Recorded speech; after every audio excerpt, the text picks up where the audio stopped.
Querido, que bom poder compartilhar com você mais um culto de oração, poder mais um momento estar na presença do Senhor.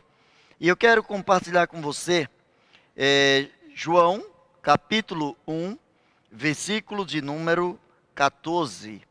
João, capítulo 1, versículo de número 14. Eu quero compartilhar com você por alguns instantes. Nós estaremos pensando nesse texto, pensando no que diz a palavra de Deus aos nossos corações. Quero crer que você já encontrou, é um texto bastante conhecido e tem aí também na sua tela. E o Verbo se fez carne e habitou entre nós, e vimos a sua glória como a glória do unigênito do Pai, cheio de graça e de verdade. Olha que coisa maravilhosa. E o Verbo se fez carne e habitou entre nós, e vimos a sua glória como a glória do unigênito do Pai, cheio de graça e de verdade. Pai, a glória é tua, o louvor é teu. Senhor, nós queremos colocar as nossas vidas diante do teu altar. E nós pedimos, Senhor, fala aos nossos corações mediante a grandeza do teu amor. Ó Deus, para cada coração que nesta noite tem uma necessidade, tu tens a resposta certa. Por isso, Senhor, que tudo quanto vier a ser falado aqui, não seja, Senhor, da minha parte, mas seja tão somente do teu Santo Espírito. Que Ele nos convença nesta noite, que Ele trabalhe em nossos corações, aplicando a Tua palavra aos nossos corações.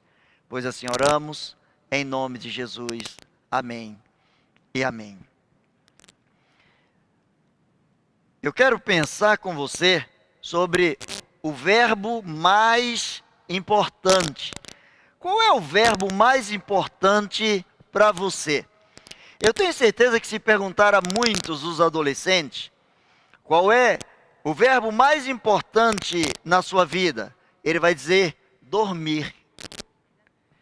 Para algumas outras pessoas, o verbo mais importante vai ser trabalhar. Para outros, vai ser viver. Para outros, cultuar. Enfim, qual é o verbo mais importante na sua vida? Qual é o verbo que costumeiramente você vem conjugando e que você vem fazendo a aplicabilidade desse verbo na sua vida? No dia a dia, todos nós temos um verbo ou alguns verbos que nós convivemos com eles com muita facilidade. E temos alguns outros verbos que com certeza temos dificuldade quando precisamos fazer precisamos abrir mão, precisamos fazer alguma comparação das nossas vidas com as nossas vidas pautadas na palavra do Senhor, quando temos que fazer alguns concertos. Com certeza existem alguns verbos com os quais nós temos dificuldade de lidar. Sabemos que verbo é toda palavra variável que indica ação, fenômeno ou estado. Ação, fenômeno ou estado. Aí nós começamos a conjugar esses verbos de acordo com os tempos que também são colocados. Eu não me proponho aqui a estar falando da língua portuguesa, não quero me aprofundar nisso aqui, não quero me aprofundar nos tempos verbais, não quero me aprofundar dentro da parte que toca a questão da nossa língua portuguesa, mas eu quero chocar você, dizendo para você que Jesus é verbo, é o verbo de Deus. Aí você vai dizer para mim, olha, mas Jesus é substantivo, Jesus é sujeito. Mas eu quero dizer para você que à luz do que acabamos de ler, e o verbo se fez carne e habitou entre nós, e vimos a sua glória como a glória do unigênito do Pai, cheio de graça e de verdade. Jesus é o ser que veio do próprio Pai, que expressa ação, fenômeno e estado, sim senhor, da parte de Deus. A palavra do Senhor nos diz que ele se fez carne. Ora, Eu disse que existem alguns verbos com os quais nós temos dificuldade de lidar no dia a dia, principalmente aqueles que nos levam a abrir mão de alguma coisa, de algum desejo, de alguma situação que nós preferimos lidar com ela ou continuar dentro dela. A palavra do Senhor diz: e o Verbo se fez carne. Ele mesmo se fez carne. Ele mesmo começou a abrir mão do seu direito divino. Ele mesmo abriu mão do seu direito de estar na sua glória. Ele mesmo, segundo a palavra de Deus, compartilhou com a obra da criação tudo quanto foi criado, diz a palavra de Deus. Jesus estava ali participando. Jesus teve uma participação muito especial na obra de toda a criação, porque o mesmo João, que diz que o Verbo se fez carne, ele diz que tudo quanto foi criado, o Verbo estava presente, no princípio era o Verbo estava com Deus, e o Verbo era Deus, e ele diz que todas as coisas foram feitas por ele, e sem ele, nada do que existe se fez. E a palavra de Deus diz que este Verbo que fez todas as coisas, este Deus que fez todas as coisas, que criou todas as coisas, ele também se fez carne. E quando ele se fez carne, ele começa a mostrar um estado de humildade, um estado até de humilhação, deixar a sua glória para se fazer semelhante ao homem, para fazer-se semelhante a mim e a você. Mas qual a razão pela qual entendemos que o Verbo se fez carne? Primeiro, porque ele queria compreender, na essência, o que era viver em carne. Só pode responder por determinada situação da vida quem já vivenciou aquela parte da história. Você já viu que em determinados momentos da vida, por exemplo, quando morre alguém na nossa família, algumas pessoas, por vezes, chegam querendo nos agradar, nos consolar, e tais pessoas dizem assim: eu entendo a sua dor, eu sei o que você está sentindo. Ora, só quem sabe a dor que eu estou sentindo sou eu. Ninguém pode sentir a minha dor. Alguém pode respeitar a minha dor. Alguém pode compartilhar a minha dor, mas ninguém pode sentir aquilo que eu estou sentindo. E é por isso que o Verbo se fez carne, para poder compreender o que é ser o ser humano. Ele precisava compreender o que é a carne, ele precisava passar por todo tipo de tentações possíveis na carne, e mesmo na carne ele pudesse vivenciar. Eu encontro a palavra do Senhor dizendo que o Verbo se fez carne e habitou entre nós. Primeiro ele quis compreender o que era viver na carne. E a palavra do Senhor diz, lá em Isaías 53, 5, mas ele foi ferido pelas nossas transgressões e moído pelas nossas iniquidades. O castigo que nos traz a paz estava sobre ele, e pelas suas pisaduras nós fomos sarados. Ele se fez carne para destruir o pecado na carne, para que eu e você não tivéssemos nenhuma condição de dizer que não temos condições de vencer o pecado, posto que ele mesmo se tornou carne, para que na carne ele neutralizasse o poder do pecado, para que através da redenção, para que através da influência do poder do seu sangue, para que através da graça dele derramado sobre nossas vidas, nós pudéssemos vencer o pecado. O Verbo se fez carne para que a carne pudesse um dia ser levada de volta ao estado natural, aquele estado de imagem e semelhança de Deus. Nós podemos observar o grande amor de Deus quando a palavra de Deus diz que o Verbo se fez carne. Todas as pessoas no mundo, pensam em algum tipo de crescimento na sua vida, em todas as áreas possíveis. Isso é na vida espiritual, na vida financeira, na vida conjugal, na vida familiar, na vida profissional. Todo mundo, todos nós somos treinados para crescermos. Todos nós somos treinados para fazermos a diferença. Todos nós somos treinados para conseguirmos alguma coisa de diferente, alguma coisa que outras pessoas ainda não conseguiram ou que nós mesmos ainda não tenhamos conseguido. Nós encontramos a palavra de Deus dizendo: o verbo se fez carne, porque o grande propósito de Deus, depois que a carne se fez pecado, depois que a carne se entregou ao pecado, depois que pelo pecado o homem se afastou da glória de Deus, depois que pelo pecado o homem optou em romper o seu relacionamento com Deus, só tinha uma maneira de Deus recuperar este homem. Era o próprio Deus, era o próprio Verbo de Deus, era o próprio Filho de Deus se humanizando, tornando-se carne, para que nós, em nossa carne, pudéssemos voltar à condição de filhos de Deus na sua presença. Mas é interessante que a Bíblia diz que ele habitou entre nós. Ora, às vezes, encontramos pessoas que têm o coração bondoso, pessoas que têm o coração solícito, pessoas que querem ajudar outras pessoas. Mas existem pessoas que querem ajudar, às vezes, simplesmente fornecendo subsídios para que a outra pessoa possa se sentir melhorada.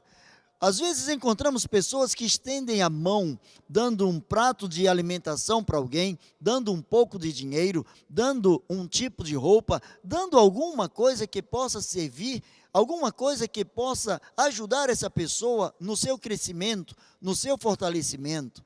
Mas nem sempre encontramos pessoas que queiram habitar entre outras pessoas. Existem pessoas que estão dispostas a ajudar, e às vezes ajudar como que de uma forma remota, de longe. Mas a palavra de Deus diz que o Verbo resolveu habitar entre nós. Significa que ele se comunicou conosco na nossa linguagem. Ele se fez um de nós. Ele se fez semelhante a nós. Isso significa que ele armou a sua tenda, ele colocou a sua morada entre nós. É como se alguém morasse na cobertura de um apartamento luxuoso, em um bairro luxuoso de determinada cidade, e de repente esse alguém precisasse morar num casebre, num lugar de periferia, e num lugar em que as pessoas têm medo de andar, em que muitas vezes as pessoas não têm o saneamento básico. É como se alguém saísse da grandeza, alguém saísse da suntuosidade, do glamour de uma morada especial para uma morada simples, rasteira, corriqueira, uma morada que é destinada às pessoas, no nosso caso, pessoas humanas, pessoas com pouca renda ou pessoas que não têm uma renda suficiente para estar nos lugares tidos como especiais. A palavra do Senhor diz que ele habitou entre nós. Você consegue entender isso? Jesus deixou o seu trono na glória. Jesus saiu do lugar em que ele habitava, em que ele sempre habitou. Jesus deixou o seu lugar maravilhoso para onde nós um dia queremos estar, onde um dia nós entraremos na sua presença, e veio habitar. Ele não veio passear, a Bíblia diz que ele veio habitar. Pela história, ele viveu aqui pelo menos 33 anos entre nós. Ele habitou, ele nasceu como um ser humano, ele cresceu como um ser humano, ele passou dores como um ser humano, ele foi ferido como um ser humano, para que ele pudesse se familiarizar com a nossa dor. Sabe o que isso significa? Que esse Deus, mesmo quando nós não havíamos alcançado dele ainda a graça, quando nós ainda não havíamos declarado o seu Filho como Senhor e Salvador pessoal, quando nós estávamos distanciados da sua presença devido aos nossos pecados, a Bíblia diz que Deus resolveu se comunicar conosco, se familiarizar conosco, falando a nossa linguagem, sofrendo as nossas dores, passando pelas nossas tentações, para dizer para mim e para você que todas estas situações nós podemos vencer. Talvez você já tenha falado aquela frase clássica: eu não aguento mais. É interessante que cada vez que nós dizemos que nós não aguentamos mais, dias depois nós estamos contando a história de que nós superamos aquilo que dizíamos não aguentar mais. Às vezes Deus nos leva, Deus nos permite ir a lugares indesejados, a conjugar verbos que nós não gostaríamos de conjugá-los jamais, de conviver com situações que não são agradáveis em nada, em muitas vezes não nos mostrar aquilo que nós esperamos, aquilo com que nos vislumbramos, aquilo que nós aguardamos, aquilo que desejamos para as nossas vidas.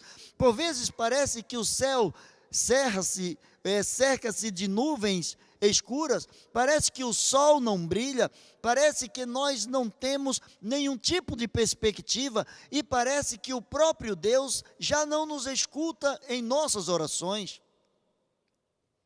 Quantas vezes expressamos diante de Deus a nossa oração apenas com um gemido? Quantas vezes expressamos diante de Deus aquilo que está no nosso coração com gemidos, porque já não temos mais palavras, porque já não sabemos mais o que falar para Deus? A Bíblia diz que Ele habitou entre nós. E é interessante que o verbo habitar aqui, ele está no passado, Ele habitou entre nós.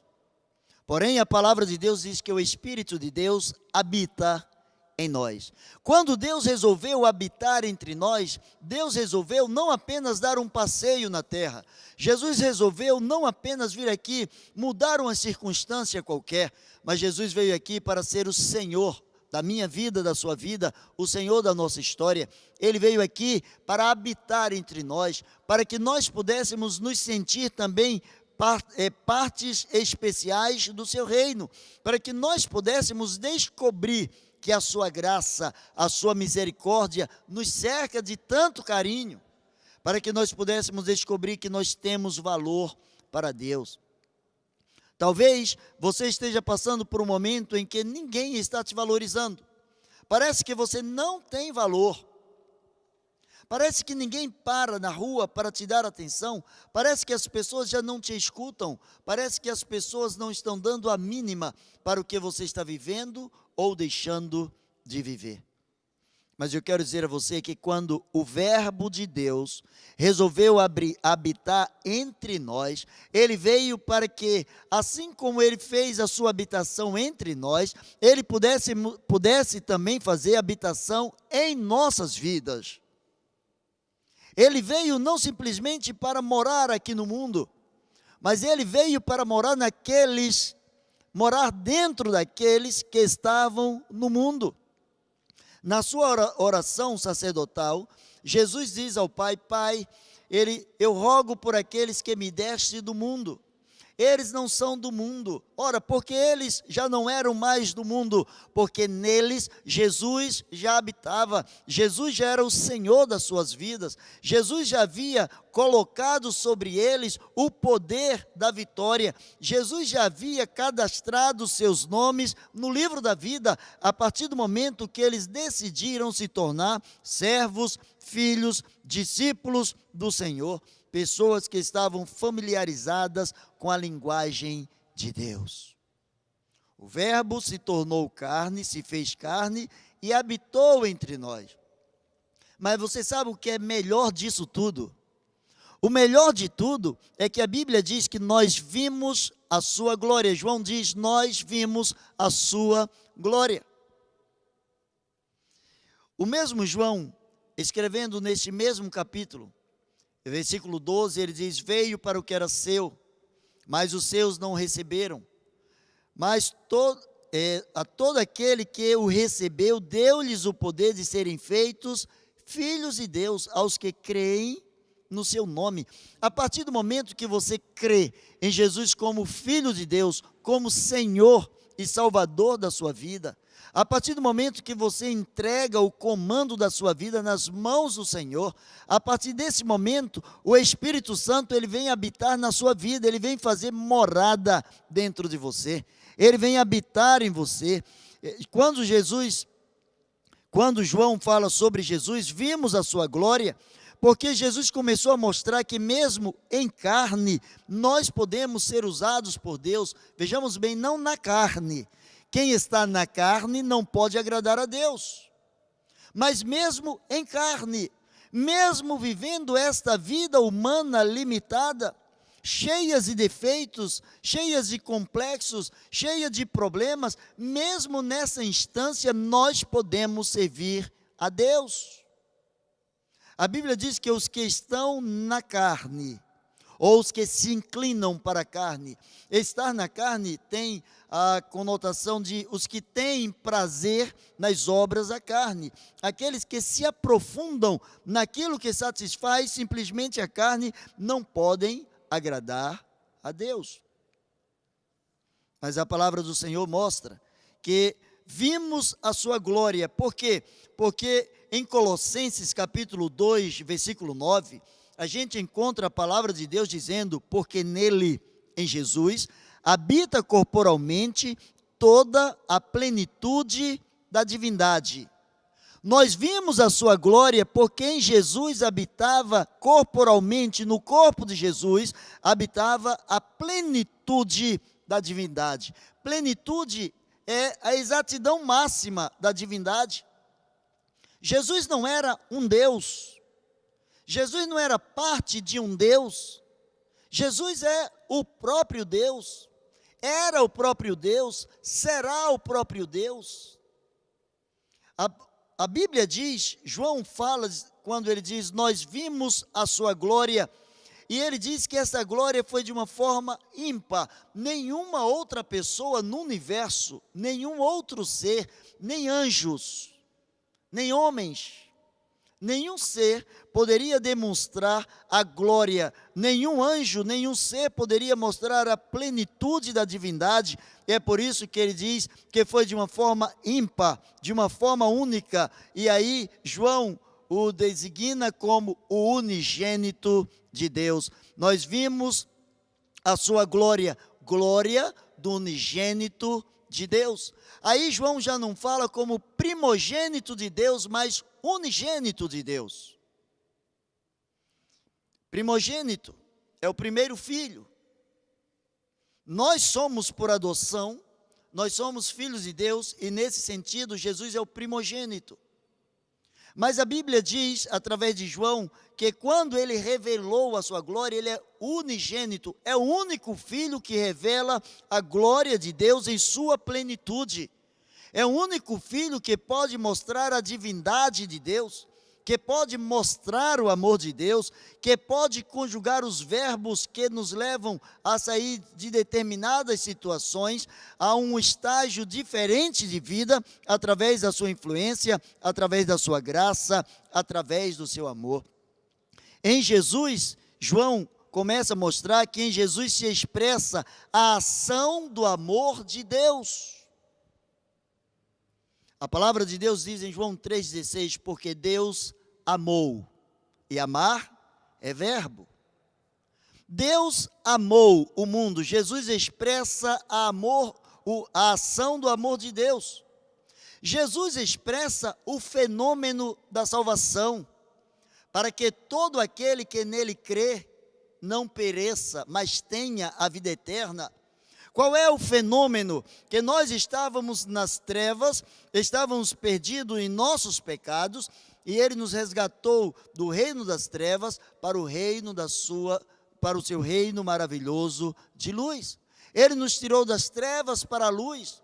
Ele perdoou os seus pecados, e perdoar também é verbo, é a ação de Deus sobre a vida do ser humano.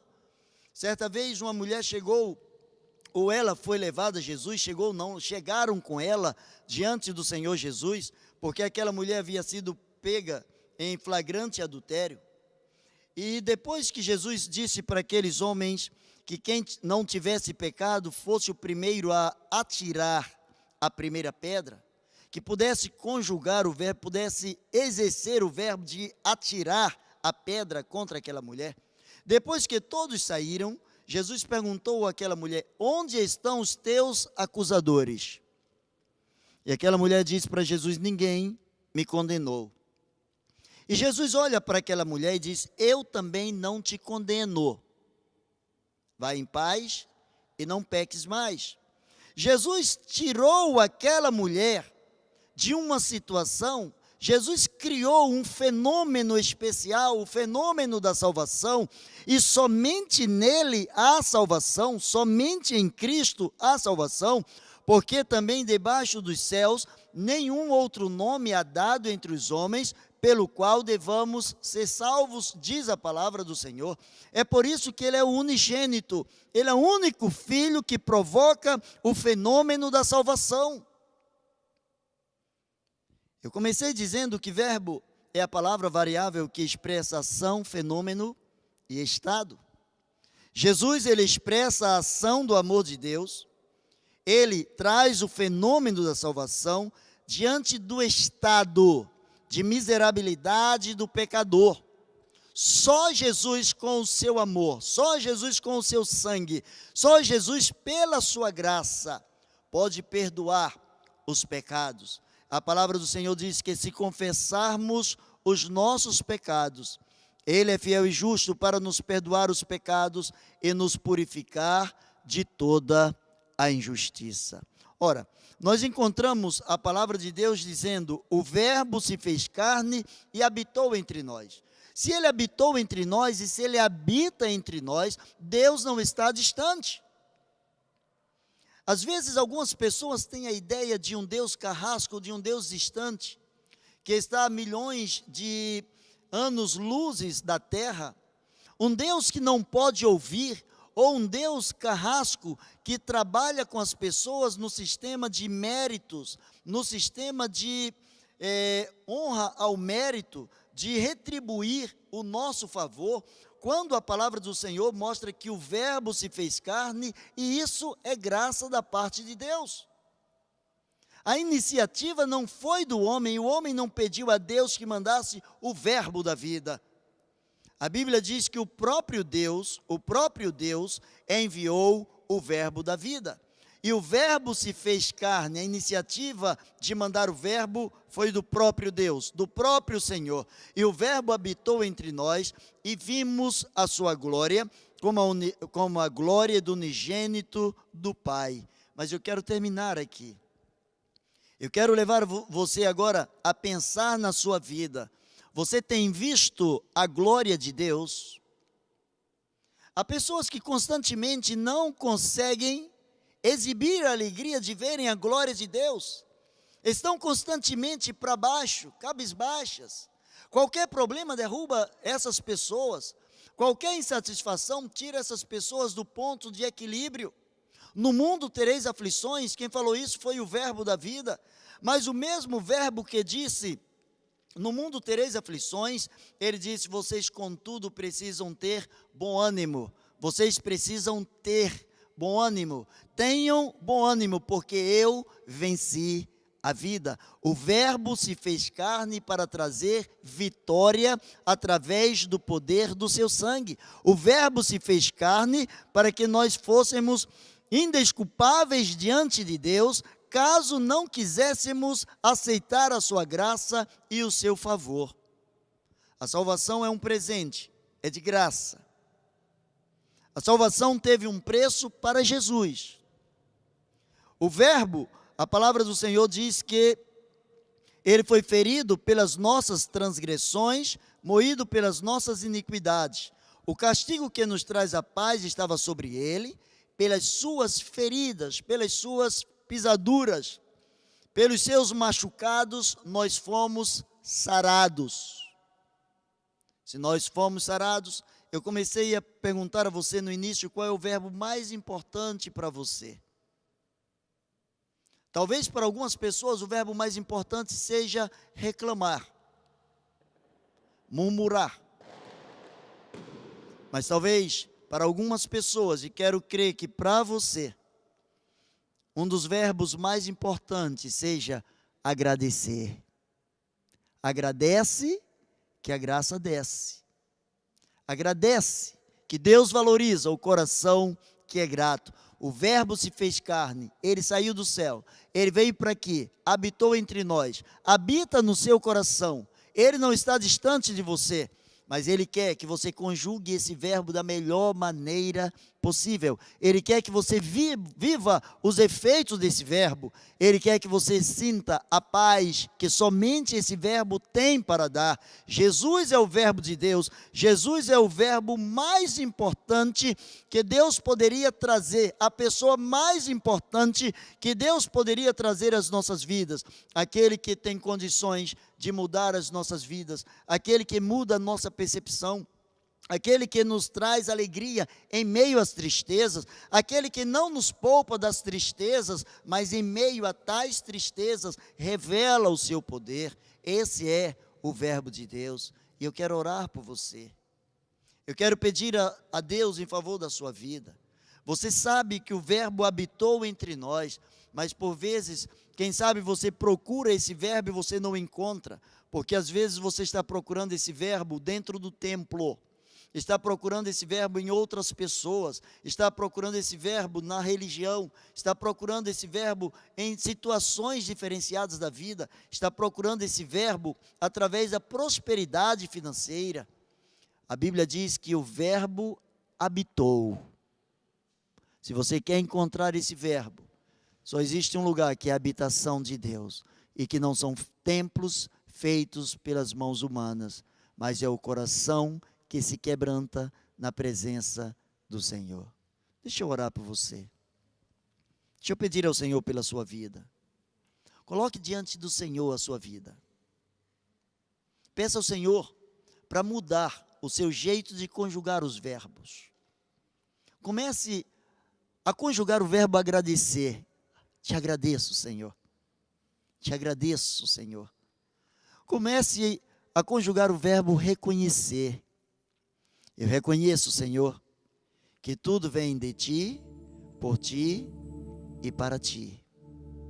Revele um coração sincero, um coração quebrantado, um coração cuja alegria seja fazer a vontade do Senhor. Deixa eu orar por você. Maravilhoso Deus e eterno Pai, Senhor, na grandeza do Teu amor, para a honra e glória do Teu santo nome, nós te pedimos, Pai, que a Tua graça, que o Teu favor alcance cada vida que está agora, Senhor, falando contigo. Ó Jesus, verbo de Deus, verbo vivo.